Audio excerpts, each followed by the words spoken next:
So hello everyone, आपका स्वागत है एटम के जो हम थर्ड वीडियो बनाने जा रहे हैं इसके अंदर।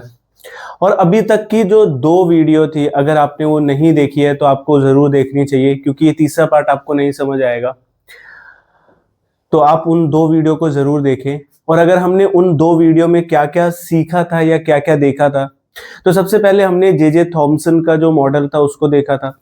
सेकंड में फिर हमने रदरफोर्ड के मॉडल को पढ़ा था, जिसमें जो डिस्टेंस ऑफ क्लोजेस्ट अप्रोच है वो बहुत इंपॉर्टेंट था, वो एग्जाम में आएगा।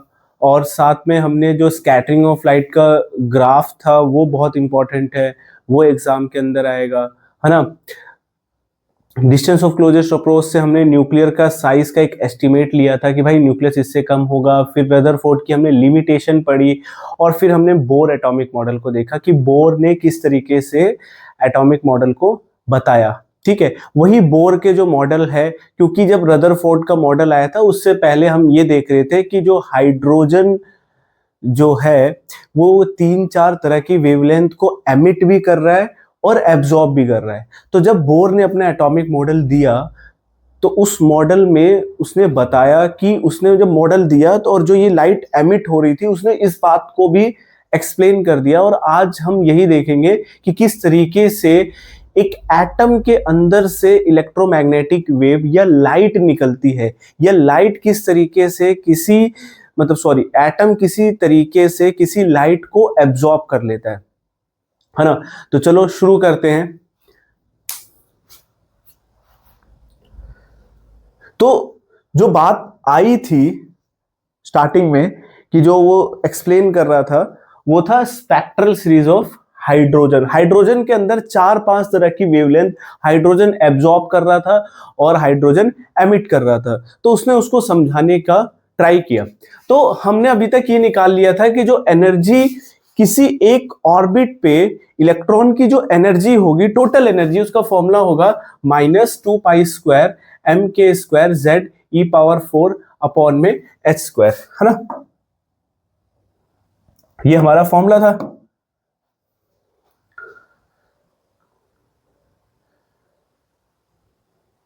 इसने एक बार दोबारा करना पड़ेगा, मेरे ख्याल से ना यहाँ 4π²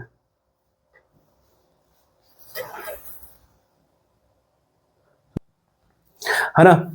सो हमने लास्ट क्लास में जो एनर्जी का फॉर्मूला पढ़ा था, date is 2π² mk² Z² e⁴ divide में n² और h² और n²। ये हमने एनर्जी का फॉर्मूला पढ़ा था।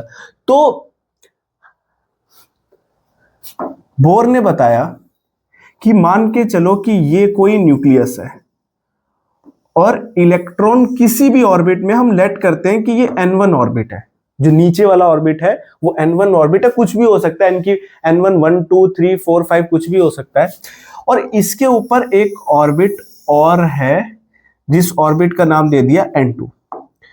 ये फर्स्ट और सेकंड की बात नहीं कर रहे, कोई भी ऑर्बिट हो सकता है। और लेट करते हैं कि यहां पे हमारा इलेक्ट्रॉन है और एक फोटोन आया, फोटोन पार्टिकल होता है, और उसने हमारे इलेक्ट्रॉन को हिट करा, है ना।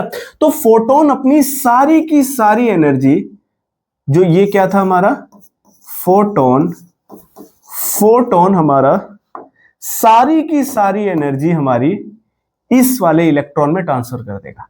जब ये इस इलेक्ट्रॉन में ट्रांसफर हो जाएगी, फोटोन एनर्जी ट्रांसफर कर देगा, तो ये इलेक्ट्रॉन कूद जाएगा इसके ऊपर वाले ऑर्बिट में, और तुरंत के तुरंत वो नीचे भी आ जाएगा। पर अभी हम इतना देखेंगे कि भाई इलेक्ट्रॉन ऊपर की तरफ क्या हो जाएगा, कूद जाएगा। बात समझ आई। तो अगर इलेक्ट्रॉन ऊपर की तरफ कूद जाएगा, है ना, इसका मतलब जो फोटोन की energy I, energy of photon, वो हमारी बराबर होनी चाहिए। एनर्जी ऑफ फोटोन किसके बराबर होनी चाहिए, सेकेंड ऑर्बिट की एनर्जी माइनस फर्स्ट ऑर्बिट, मतलब सेकेंड -2। सिंपल सी बात थी भाई कि भाई हमारा फर्स्ट से सेकेंड में कूदा है, तो जो सेकेंड के पास एनर्जी होगी उसमें से एक वाली हम क्या कर देंगे, कैंसिल आउट कर देंगे।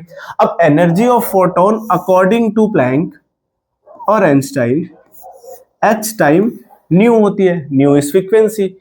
अच्छा, मैं N2 को क्या लिख दूंगा, 4 minus 2 pi square M K square Z square E power 4 upon में एच स्क्वायर, और लिख दूंगा 1 अपॉन में N2 स्क्वायर, माइनस का साइन, N1 को क्या लिखूंगा, 2 pi square M K square Z square E power 4 H2 ई पावर 4 H2, और यहां पे क्या लिख दूंगा, 1 अपॉन में N1 स्क्वायर। अच्छा, हमें पता है कि न्यू किसके बराबर होता है, C बाई लैम्डा के। ये वाली वैल्यू डालूंगा तो HC by lambda is equals to, इसमें से कॉमन उठाऊंगा मैं, तो मैं क्या कॉमन उठाया मैंने, 2 pi square M K square Z square E power 4 upon में एच स्क्वायर, और मेरी वैल्यू क्या आ गई यहां से, देखो ये माइनस टोटल प्लस, उसको पहले लिख दिया, N2 वाला माइनस था, इसको बाद में लिख दिया। ये हमारा फॉर्मूला, आगे देखते हैं, है ना।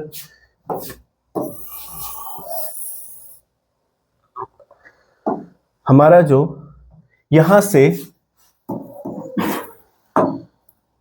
जो 1 बाई लैम्डा का फॉर्मूला आएगा, वो क्या आएगा हमारा लैम्डा का formula, 2 pi square M K square Z square 2 pi square M K square Z square E power 4 ऊपर एच सी था तो एच क्यूब सी, और यहां पर आ जाएगा N1 स्क्वायर माइनस 1 अपॉन में M2 स्क्वायर। ये वाली वैल्यू होती है हमारी कांस्टेंट, इसको बोलते हैं रेबक कांस्टेंट। ये हमारी वैल्यू होती है रेबक कांस्टेंट, और इसकी वैल्यू होती है 1.1 इंटू 10⁻⁷ पर मीटर। इसकी वैल्यू होती है 1.1 इंटू 10⁻⁷ पर मीटर। बात समझे, पर मीटर। ये हमारी रेबक कांस्टेंट की वैल्यू हो गई। तो यहां से हमें लैम्डा का फॉर्मूला मिल गया, है ना। क्या फॉर्मूला मिला हमें लैम्डा का, 1 अपॉन में lambda is equals to Rydberg constant 1 by N1 square N2 square. ये फॉर्मूला बोर ने निकालकर हमें दिया। जब हमने इसमें N1 और N2 की वैल्यू डाली तो हमें वही वेवलेंथ जो हाइड्रोजन एटम एब्जॉर्ब कर रहा था या एमिट कर रहा था, वो सारी वैल्यू हमें मिली। तो यहां से जो बोर मॉडल ने हाइड्रोजन जो स्पेक्ट्रल सीरीज ऑफ हाइड्रोजन था उसको भी एक्सप्लेन कर दिया। तो बोर मॉडल और ज्यादा एक्सेप्ट हो गया, क्योंकि वो इस बात को बता रहा था। पर बाकी वाले जो रदरफोर्ड के मॉडल या जे थॉमसन के मॉडल थे, वहां पर कहीं भी इस वाली बात को, जो कि हमें दिखाई दे रहा था एक्सपेरिमेंट के अंदर, ऐसा कुछ भी नहीं था, है ना। तो ये फॉर्मूला, और इस फॉर्मूले पे न्यूमेरिकल बहुत सारे आते हैं। ये फॉर्मूला बहुत ज्यादा ही इंपॉर्टेंट है। मान के चलना कि सीबीएसई के अंदर 90% क्वेश्चन इसी फॉर्मूला से बनेंगे। मतलब अगर आपने इस फॉर्मूला के ऊपर काम कर लिया तो 90% जो चैप्टर है वो आपके हाथ में है। 10% वो एटम के रेडियस वेलोसिटी से भी आ सकता है, और 1% चांस है कि क्वेश्चन रदरफोर्ड से आएगा। मोस्टली क्वेश्चन इस वाले फॉर्मूले से आएगा। तो इस वाले फॉर्मूले पे और आगे चलते हैं। सबसे पहले लाइमन की बात करते हैं। अगर हमारी हमारे पास जो फॉर्मूला है, ये वाला कौन सा फॉर्मूला हमारे पास, 1 अपॉन में lambda is equals to R1 N1 minus N2 का स्क्वायर। अगर इस फॉर्मूले में हम N1 की वैल्यू 1 डाल दें और N2 की वैल्यू आप 1 से ऊपर कुछ भी डाल सकते हो इनफाइनाइट तक। अगर ऐसा होता है तो जो वेवलेंथ निकलेगी या जो सीरीज ऑफ वेवलेंथ निकलेगी, चाहे 2 से फर्स्ट में, चाहे 3 से फर्स्ट में, चाहे 4 से फर्स्ट में, उनको हम बोलते हैं लाइमन सीरीज। उनको हम बोलेंगे लाइमन सीरीज। और हमें लाइमन सीरीज में, क्योंकि अगर आप देखो कि इनफाइनाइट से फर्स्ट में कूद रहा है तो बहुत सारी एनर्जी रिलीज करेगा, और सबसे ज्यादा बहुत सारी एनर्जी रिलीज करता है। इसी वजह से यहां पे जो हमें स्पेक्ट्रम देखने के लिए मिलता है वो है अल्ट्रा वायलेट, है ना। सेकंड, अगर हम इसी वाले फॉर्मूले में N1 की वैल्यू 2 डाल दें और N2 की वैल्यू 3, 4, 5 ऊपर है, तो आप देखो कि 2 to 1 का जो डिफरेंस होता है और 3 to 2 का जो डिफरेंस होता है, उसमें 3 to 2 का डिफरेंस छोटा होता है। जितना, अगर आप ऐसा मानो कि 1 और 2 के बीच में डिफरेंस इतना है, 1 और 2 के बीच में इतना है, तो 2 और 3 के बीच में इतना डिफरेंस है, 4 में और कम है, 5 में और कम है, तो 3 और 4 के बीच का डिफरेंस कम होता है तो एनर्जी भी कम निकलती है। एनर्जी कम निकलती है तो विजिबल से कम एनर्जी निकलेगी, तो यहां पे हमें दिखाई देगी विजिबल लाइट। यहां पर हमें बामर में हमें दिखाई देगी विजिबल लाइट। तीसरा, पाशन। पाशन भी बहुत सिंपल सी बात है। N1 की वैल्यू 3, N2 की वैल्यू, भाई 3 से ऊपर कुछ भी हो सकता है ना, 3 से ऊपर कुछ भी हो सकता है, तो यहां पे और कम दिखाई देने लगती है, तो हमें दिखाई देने लगेगा इंफ्रारेड। ब्रैकेट में N1 की वैल्यू 4, N2 की वैल्यू 5, 6, 7, और यहां पर हमें भी दोबारा से क्या दिखाई देगा, इंफ्रारेड। पर इस इंफ्रारेड की जो एनर्जी होगी वो इस इंफ्रारेड से कम होगा। और ध्यान रखना, energy is directly proportional to frequency and is inversely proportional to wavelength.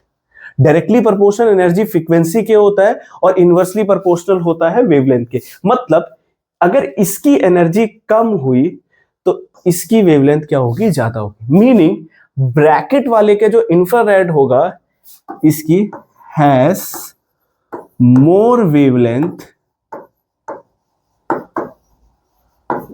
Then Paschen series.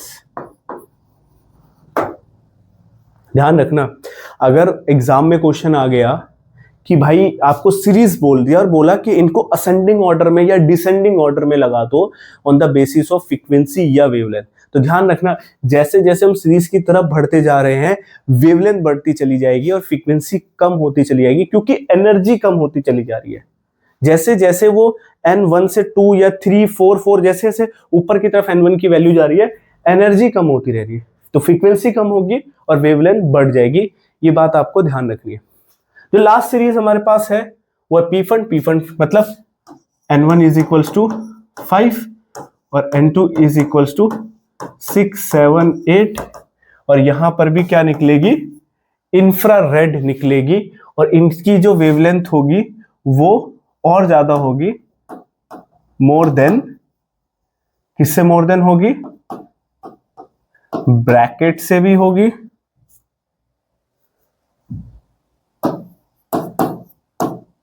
और पास्चन से भी होगी।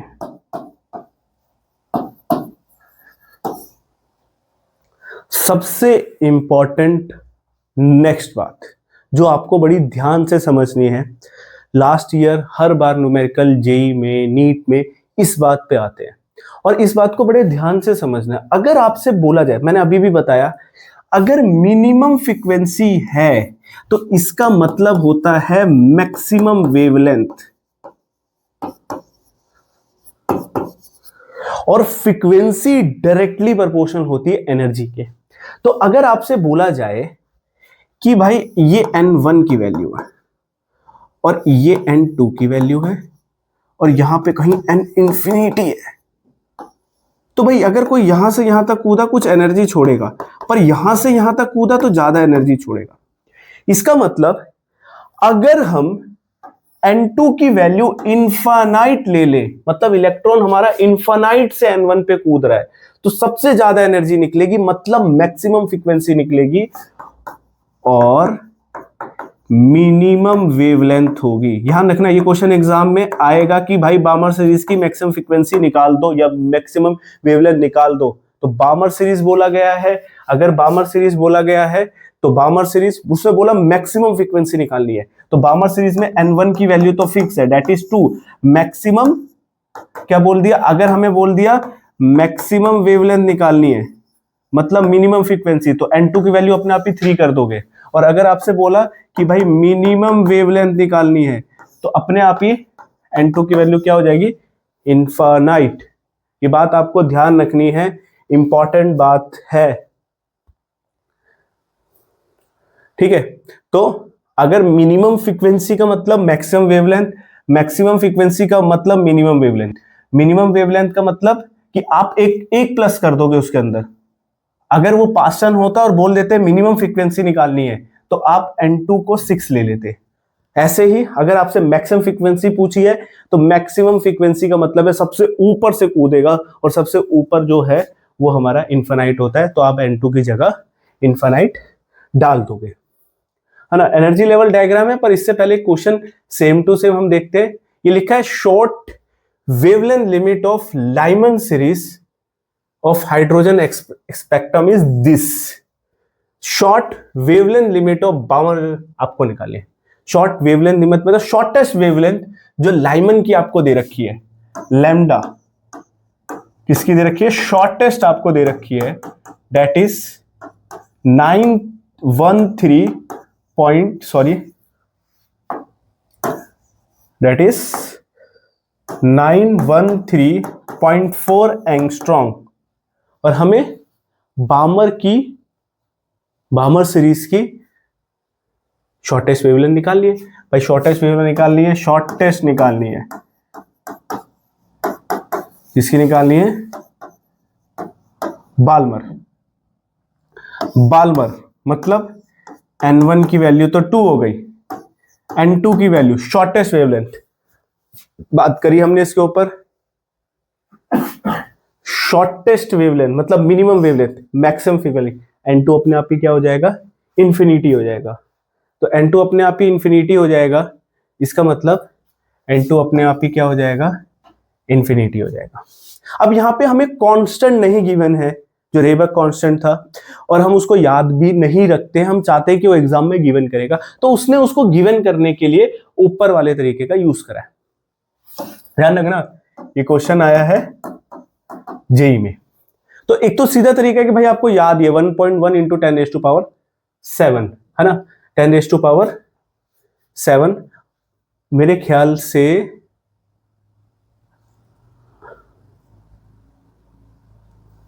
हमारा जो रेबक कांस्टेंट है यहां पे -7 आएगा, ठीक है, उसको -7 ले लेंगे। हाँ 10⁻7 ही है, -7 नहीं है, प्लस का ही 7 है, तो इसको देखते हैं एक बार। 1/λ, सही बात है। शॉर्टेस्ट वेवलेंथ निकालेंगे, 1/λ 1.1 इंटू 10⁻7 1/n1 माइनस n2 होता है, तो 1/4 अपॉन में 1/∞, 1/∞ 0 होता है, तो 1/λ is equals to 1.4 into 10⁻7 upon में 4। इसको सॉल्व करेंगे हम, इसको जब सॉल्व करेंगे तो रेसिप्रोकल कर देंगे, तो lambda is equals to 4 into 10⁻⁻7 upon में 1.1। इसको कट करेंगे हम तो ये आ जाएगा 33 बचेगा 7 मतलब 6 है, तो बचेगा 4 बचेगा 3 इंटू 10⁻⁻7, या आप बोल सकते हो 6330 एंगस्ट्रॉम, ये आपको ऑप्शन में मिलेगा।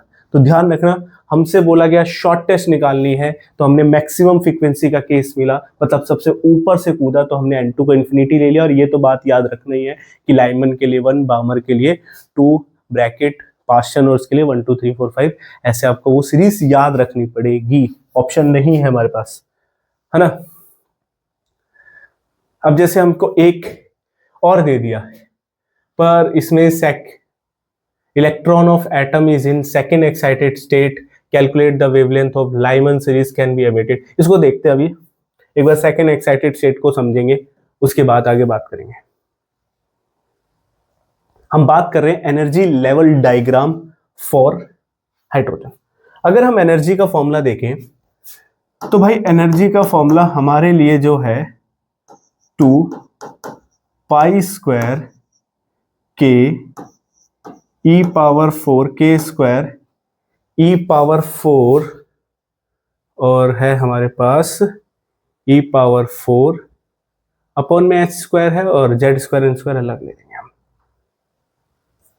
हमने ले लिया अपॉन में एच स्क्वायर जेड स्क्वायर और एन स्क्वायर अलग ले लिया। ये जो पार्ट है इसकी वैल्यू आती है हमारी, इसकी वैल्यू आती है 13.6 इलेक्ट्रॉन वोल्ट। एनर्जी हम जूल में नहीं ले रहे, इलेक्ट्रॉन वोल्ट में ले रहे हैं। इसका मतलब एनर्जी nth ऑर्बिट का फॉर्मूला हो जाएगा -13.6 electron volt Z square N square. अगर फॉर हाइड्रोजन हम जेड की वैल्यू क्या ले लेंगे 1, पर आपको ध्यान रखना है हाइड्रोजन के लिए 1 है, फॉर्मूला आपको ये वाला लर्न रखना है ना, ये नहीं कि नीचे वाला कर लिया। तो हाइड्रोजन के लिए ई एन की वैल्यू हो जाएगी -13.6 एन स्क्वायर, और आप जो भी एन की वैल्यू डालोगे, जैसे अगर मैं बोलूं कि E1 का मतलब होता है कि एटम N1 की जगह पर है, और N1 का मतलब होता है ग्राउंड स्टेट, सबसे नीचे ग्राउंड फ्लोर, ऐसे ही ग्राउंड स्टेट। तो E1 हो जाएगा, तो ये हो जाएगा -13.6 इलेक्ट्रॉन वोल्ट।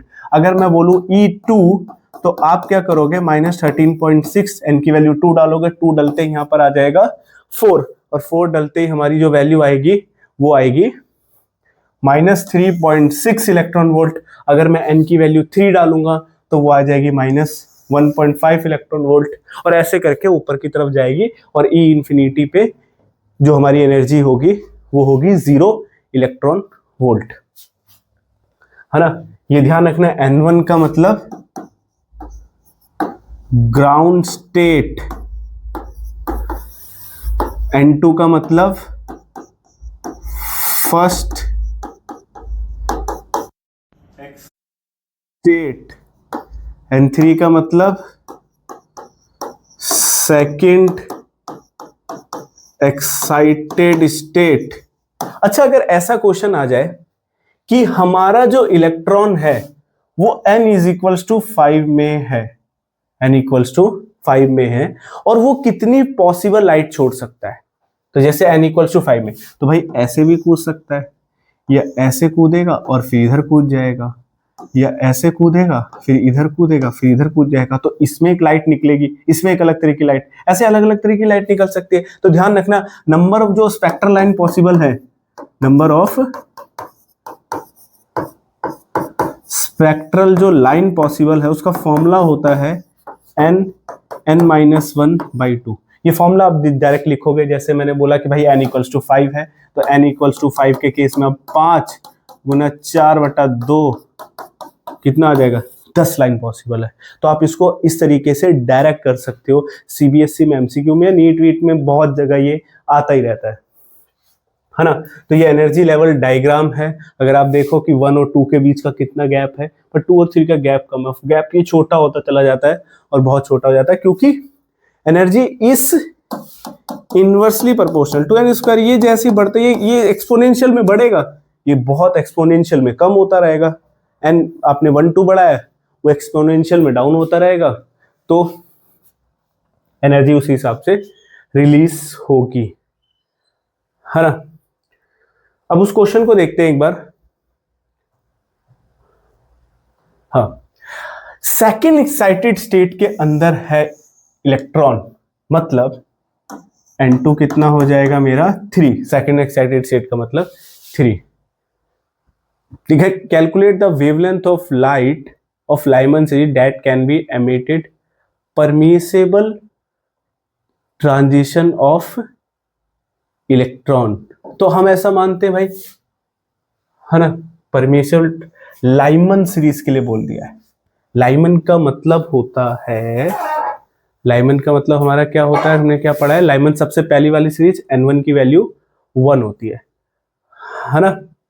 तो लाइमन के लिए हम N1 को क्या डाल देंगे, हमेशा के लिए 1, फॉर्मूला डालेंगे, तो 1 अपॉन में lambda is equals to R 1 n1 square minus n2 square. यहाँ पे वैल्यू डालूंगा 1 अपॉन में lambda is equals to 1.1 into 10⁻⁷ 1 upon में n1 स्क्वायर, ये तो 1 अपॉन में 1 हो जाएगा, माइनस का 1 अपॉन में 1 तो ये 9 आ जाएगा। आप जानते हो कि एक में 1/9 हो जाएगा, तो कितना बचेगा 8/9, तो ये आ जाएगा 1.1 10⁻⁷ इंटू 8/9। उसको रेसिप्रोकल कर देंगे तो लैम्डा आ जाएगा 9 अपॉन में 1.1 इंटू 8 और ऊपर आ जाएगा 10⁻⁻7।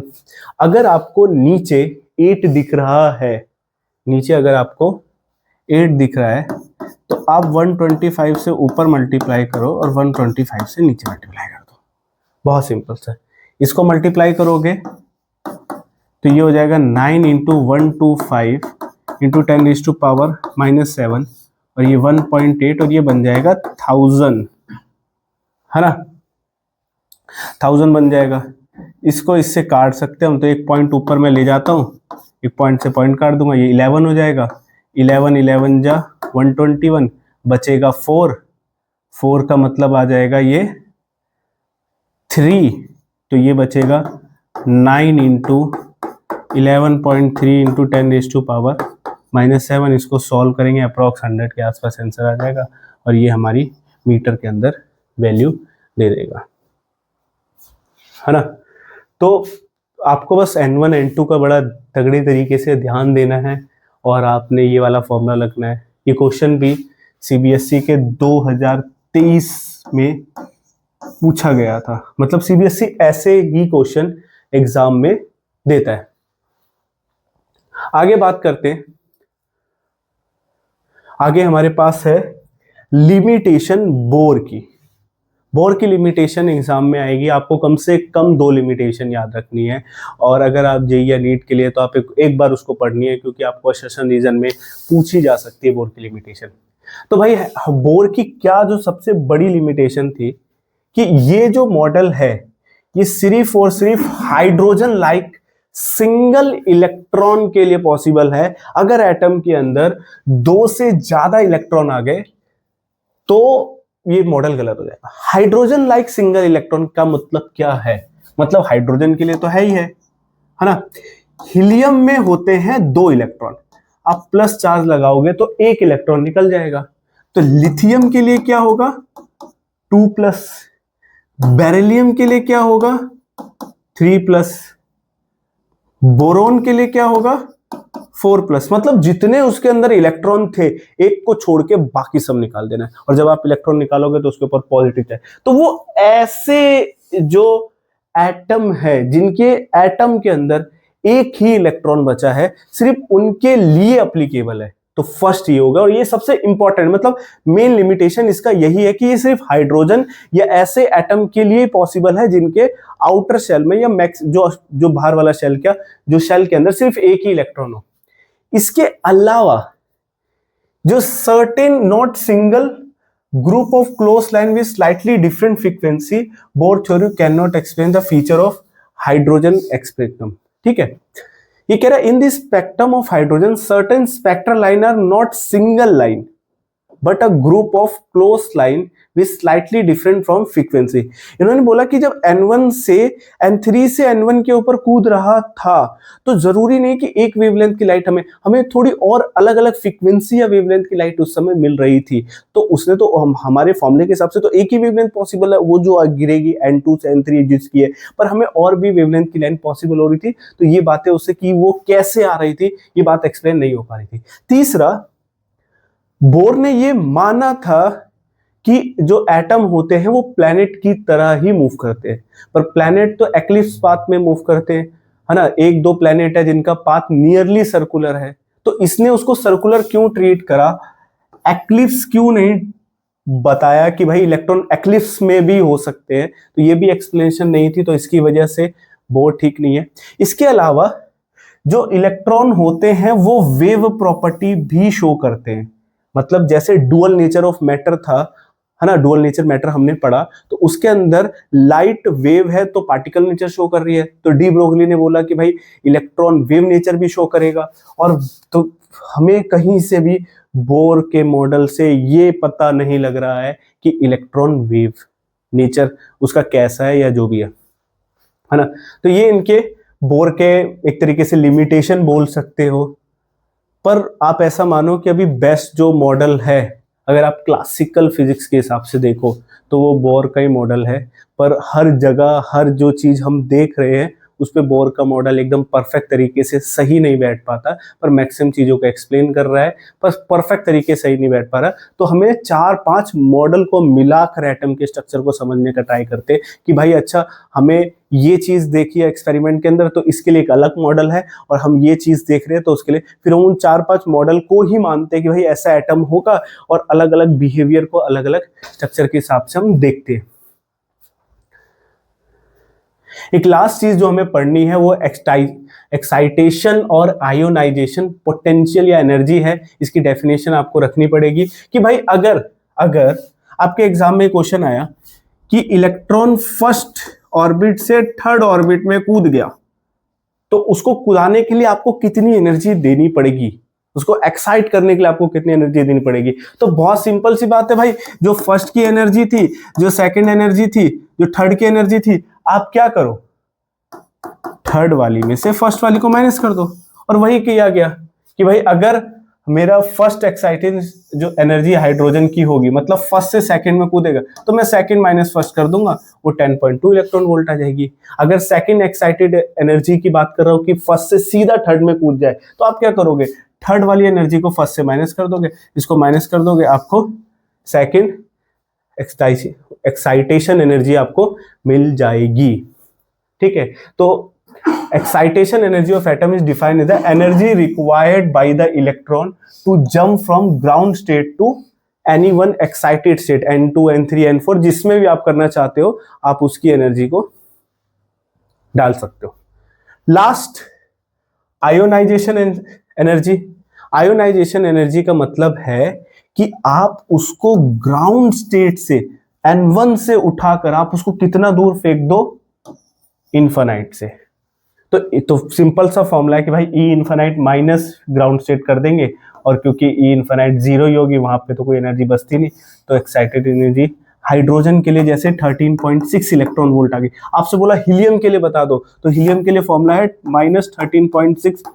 हीलियम के लिए फॉर्मूला है हमारा 13.6 Z² N²।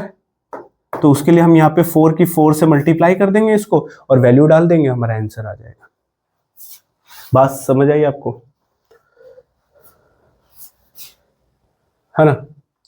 ये क्वेश्चन आपके लिए होमवर्क है, ये भी सीबीएसई के अंदर आया है, इसको ट्राई करना। इंपॉर्टेंट क्वेश्चन है ना, 2023 में ही इंपॉर्टेंट क्वेश्चन है। आई होप कि आपने तीनों पार्ट एटम के देखे और आपको एटम समझ आया होगा। अब मैं आपको और बताता हूं कि अगर आपको इस चैप्टर को पूरा परफेक्ट करना है तो आप जितने भी सीबीएसई के पीवाईक्यू हैं, एनसीईआरटी के जो एग्जाम्पल के क्वेश्चन हैं, वो आपको एक बार जरूर करना चाहिए, और आपको इनके जो कंसेप्चुअल क्वेश्चन होते हैं वो एक बार और पढ़ने चाहिए। तो ये आपका चैप्टर इतना बेस्ट हो जाएगा कि अगर इस चैप्टर से 5 नंबर का या 4 नंबर का एग्जाम में सीबीएसई के आता है तो आप उसको बहुत प्यार से सॉल्व कर लोगे। Thank you very much.